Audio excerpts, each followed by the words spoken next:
এবারের হজ ব্যবস্থাপনা নিয়ে সন্তুষ্টির কথা জানিয়েছেন হজ যাত্রীরা। তারা বলেছেন কোনো ধরনের ভোগান্তি ছাড়াই তারা স্বাচ্ছন্দ্যে যেতে পারছেন। শুক্রবার রাতে হজরত শাহজালাল আন্তর্জাতিক বিমানবন্দরে প্রথম হজ ফ্লাইটের যাত্রীরা এমন কথা জানান। হজে দেশের শান্তি ও পরিবার পরিজনের জন্য দোয়া প্রার্থনা করবেন বলে জানায় তারা।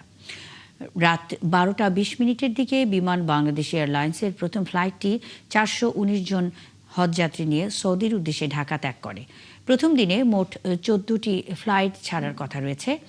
এবছর বাংলাদেশ থেকে মোট 78,500 জন পবিত্র হজ পালনের উদ্দেশ্যে সৌদি আরব যাবেন। হজযাত্রী পরিবহনে অংশ নিচ্ছে বিমান বাংলাদেশ এয়ারলাইন্স, সৌদি এয়ারলাইন্স এবং ফ্লাইনাস।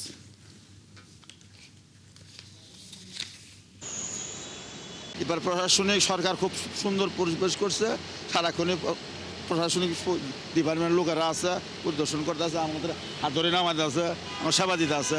আসার সাথে সাথে প্রধানমন্ত্রী আসছে, আসার সাথে সাথে আমরা ইমিগ্রেশন করছি, জাস্ট 10 মিনিট লাগছে ইমিগ্রেশন করতে। বিভিন্ন জায়গায় প্রতিটা ক্ষেত্রে দেশবাসীর জন্য, সারা উম্মার জন্য দোয়া করবেন ইনশাআল্লাহ।